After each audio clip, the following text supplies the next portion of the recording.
जय हिंद भाई, कैसे हो आप सभी। आई थिंक सभी ठीक ठाक बड़े हैं और मस्त हो गए। वीडियो का टॉपिक क्या बता देता हूँ। एयरफोर्स एक्स ग्रुप एग्जाम के लिए काउंटिंग के कितने डेज बचे हुए हैं।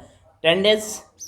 10 डेज ना, टोटल आज तारीख 2 होने वाली है। 12 तारीख को आपका पेपर है, फर्स्ट शिफ्ट 12 से जो 18 वालों का है। तो मैंने ऑलरेडी आप सभी को बता रखा है। बहुत कहते हैं कि भाई पेपर किस शिफ्ट का इजी आएगा, किस शिफ्ट का हार्ड आएगा। ये सब बकवास, इस पर आपको पढ़ना नहीं है भाई साहब। आपको अगर क्वेश्चन आते होंगे, पेपर आता होगा, पेपर आप ही के शिफ्ट का सबसे इजी आने वाला है। नहीं आता होगा तो आप ही की शिफ्ट का सबसे हार्ड आने वाला है। सिंपल सा लॉजिक बन के आ जाता है। वीडियो का मेन टॉपिक क्या होता है वो मैं यहाँ पे डिस्कस करने वाला हूँ, बता देता हूँ पहले से पहले। अगर air force X group exam crack करना चाहते हो भाई साहब, इतने दिनों से मेहनत करने वाले हो, अभी कोई ऐसा टेक्निक नहीं है कि 10 दिन में बता दो आप खा लो और बिल्कुल टॉपर बन जाओ। ऐसा तो होता नहीं। जो भाई 1 साल से प्रिपरेशन करते आ रहे हैं, 6 महीने से या 3 महीने से प्रिपरेशन करते आ रहे हैं, उन्हें आप कैसे बीट कर सकते हो।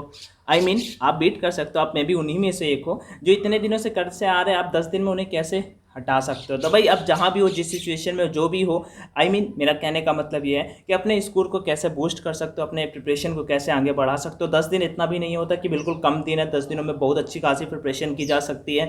आपको काफ़ी सारी चीज़ें यूट्यूब पे फ्री ऑफ कॉस्ट मिल जाती है, तो आप उन्हें उनसे जाके पढ़ सकते हो, देख सकते हो कौन आपसे आगे जा रहा है, कौन आपसे पीछे जा रहा है। वो सारी की सारी चीज़ें कहने का मेरा मतलब क्या है। एयरफोर्स एक्स ग्रुप एग्जाम के बारे में बात करने वाला हूँ। एयरफोर्स एक्स ग्रुप एग्जाम का देखो, अभी भी 2 सब्जेक्ट के चक्कर में पड़े हो तो भाई साहब छोड़ दो। 2 सब्जेक्ट, एक तो air force X group, air force Y group, both का फॉर्म फिल किया। आप पता लगा कुछ टाइम जीके को दे रहे हो, कुछ टाइम फिजिक्स को दे रहे हो, मुश्किल हो जाएगा पेपर में, क्योंकि कंपटीशन थोड़ा सा ज़्यादा रहने वाला है। कट ऑफ थोड़ा सा, मैं ये नहीं कहूँगा ज़्यादा कम के बारे में कट ऑफ नहीं बात करेंगे, बट मैं बता देता हूँ 40+ नंबर, चाहे एक्स ग्रुप की प्रिपरेशन करो चाहे वाई ग्रुप की प्रिपरेशन करो, दोनों पे इतना टारगेट तो होना ही चाहिए। ठीक है, आगे दूसरे स्टेप की बात कर लेते हैं कि भाई ये तो हो गया, ठीक है, नंबर की बात हटाओ। अब देखो एक्स ग्रुप पे, एयरफोर्स एक्स ग्रुप पे 3 सब्जेक्ट आते हैं, 60 मिनट का टाइम होता है। कौन कौन से 3 सब्जेक्ट होते हैं? Physics, English and math. Math आपका टेक्निकल होता है 11th और 12th के सब्जेक्ट के बेसिस पे, ये आप सभी को पता है। अगर मैं पेपर के लेवल की बात कर लेता हूँ, फर्स्ट नंबर, अगर आप नहीं पढ़ते हो, कम किसे पढ़ते हो। अगर मैं देखो तीनों में बात करता हूँ ना, सबसे आप सभी से पूछूँ ना कि भाई क्या आपके किस सब्जेक्ट में नंबर आते हैं, कम आते हैं मोस्टली, तो आप मुझे कमेंट में बता सकते हो कि सबसे स्ट्रॉन्ग सब्जेक्ट आपका कौन है। बट मैं मोस्टली कैंडिडेट का जानता हूँ कि फिजिक्स में कम स्कोर होता है, फिजिक्स में कम स्कोर होता है। तो आपको, और इंडियन एयरफोर्स भी एक प्लान करके बैठता है, उनको भी एक सब्जेक्ट को हार्ड कर देना होता है। हार्ड क्यों कर देते हैं? क्योंकि सिंपल सा, आप देखो कट ऑफ का कोई डिसाइड नहीं, अभी इसके बारे में बात करेंगे। कट ऑफ का जो बोलते हैं ना, कट ऑफ कोई डिसाइड नहीं कर सकता। कट ऑफ लेवल पेपर का डिसाइड करता है कि जिस लेवल का पेपर आता है उसी बेसिस पे आपका कट ऑफ बन जाता है। अब बात कर लेते हैं नेक्स्ट की। तो देखो पेपर, अब मेरा कहने का मतलब है 3 सब्जेक्ट हैं, फिजिक्स, इंग्लिश और मैथ।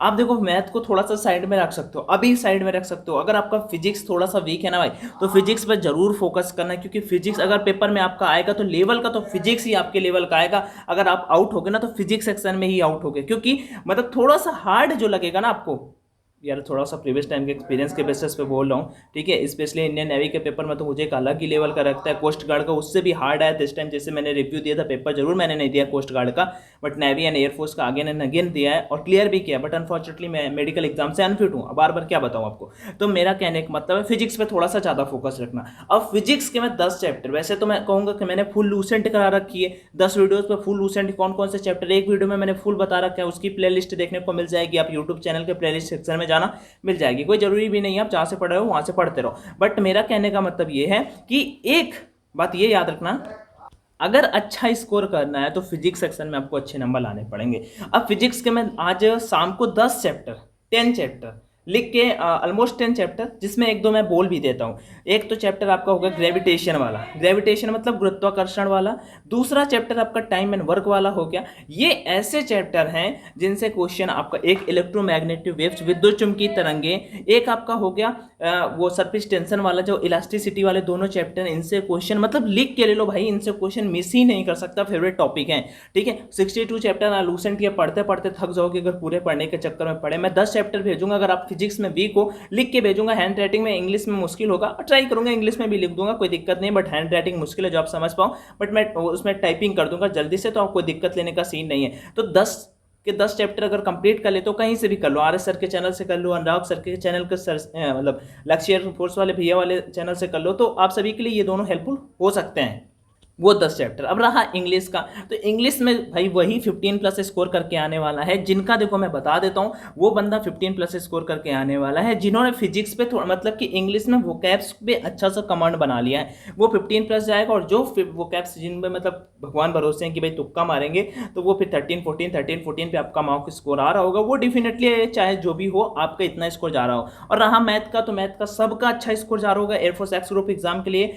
मैथ पे थोड़ा सा ज़्यादा फोकस नहीं भी करोगे, मैथ मैं बता दूं ओवरऑल आपका मॉडरेट आता है, मैथ कभी हार्ड नहीं आता, लास्ट टाइम बहुत ही ईजी आया था एयरफोर्स एक्स ग्रुप एग्जाम का मैथ। तो आपको मैथ पे ज़्यादा फोकस नहीं करना, बट ध्यान रखना फिजिक्स पे ज़्यादा से ज़्यादा, क्योंकि मुझे पता है लेवल किस टाइप का भाई पेपर का आता है। और ज़्यादा से ज़्यादा प्रैक्टिस करते रहो, प्रिपरेशन करते रहो। मैं उन टॉपिक्स को, जो 10 टॉपिक मैंने फिजिक्स के बोले उन्हें लिख के टेलीग्राम पे फॉरवर्ड कर दूंगा, और आप उन्हें रिवाइव कर सकते हो, प्रैक्टिस कर सकते हो, जिससे आप सभी को बहुत ज़्यादा हेल्प मिल जाएगी। और भी अगर आपको कोई दिक्कत है तो मुझे कॉमेंट सेक्शन में बता सकते हो, किसी भी टाइप का मैथ के जो फेवरेट टॉपिक्स हैं वो भी मैं कोशिश करूंगा लिख के भेज दूँ। टेलीग्राम चैनल अपना ऑनलाइन एजुकेशन के नाम से, ठीक है। बाकी कोई ऐसी टेक्निक नहीं है, मैं बार बार आपसे बोल रहा हूँ कि भाई 10 दिन में बता दो तो आप पेपर उड़ा दो, खा जाओ, ऐसा कुछ भी नहीं होने वाला। बस हाँ, ऐसे जरूर है कि आप पूरी लूसेंट को ना पढ़ के कुछ स्पेसिफाइड टॉपिक्स पढ़ लो, तो आपका पेपर जो है वो फिजिक्स सेक्शन है वो क्लियर हो जाएगा। ऐसी बात तो हो सकती है कि 10 दिनों में, लेकिन उसके लिए भी आपको इनफ टाइम देना पड़ेगा। वही आपका इंग्लिश, क्योंकि भाई वो भाई उल्लू नहीं है जो इतने दिनों से पढ़ते चले आ रहे हो, मतलब कि आप बहुत प्रिपरेशन की और इतना अच्छा खासा स्कोर कर रहे हैं, तो उन सभी से आगे निकलने के लिए आप सभी करते रहो, प्रैक्टिस करते रहो। जो दिक्कतें हैं मुझे कॉमेंट में बताते रहो, मैं ट्राई करूंगा हेल्प करने की। और जितना कंटेंट मैं हो सकता है टेलीग्राम पर प्रोवाइड करता हूँ, एक लेवल का क्वेश्चन डेली देता हूँ, तो आप उनमें प्रैक्टिस करते रहो। बाकी अभी तक मॉक वॉक नहीं लगा रहे हो तो परीक्षा पे लगा सकते हो, टेक्स्ट बुक पे लगा सकते हो, ग्रेड अप पे लगा सकते हो, जिस पे चाहो उस पे भी लगा सकते हो। अगर टेक्स्ट बुक कह रहा हूँ, टेक्स्ट बुक पे भी लगा सकते हो, अच्छे वहाँ पे मॉक मिल जाते हैं, परीक्षा पे मिल जाते हैं। मेरा कहने का मतलब है भाई साहब ऑनलाइन मॉक टेस्ट लगाना, ठीक है, चाहे जहाँ लगाना, ऑफलाइन के चक्कर में मत पड़ना, जो आपको बेटर लगे वहाँ पे कर सकते हो। मेरे अकॉर्डिंग सब कुछ बेस्ट है, मतलब वेस्ट कुछ भी नहीं होता, वर्स्ट कुछ भी नहीं होता, बैड कुछ भी नहीं होता। तो बस आपको लगाने, परीक्षा पे लगाना है तो अपना कूपन कोड ऑनलाइन D50 है, उसका यूज कर लेना, जिससे आपको 10% का डिस्काउंट मिल जाएगा। बाकी कुछ भी समझ में ना आए तो मुझे कमेंट सेक्शन में भाई जरूर बताना, मैं डेफिनेटली रिप्लाई करूंगा। और होगा क्या, ऑनलाइन मॉक लगाने से आप रैंकिंग देख पाओगे, सबसे बड़ी चीज़ टाइम मैनेजमेंट, और उसमें नेगेटिव मार्किंग भी होता है, तो वो सारी चीज़ें आपको फॉलो करने को मिल जाएंगी। फिर भी कोड अपना ऑनलाइन D50 है, प्रैक्टिस करो, ना समझ में आए तो बताओ, वाई ग्रुप वाले भाई बाद में मिलेंगे। बाकी take care and thank you and Jai Hind everyone.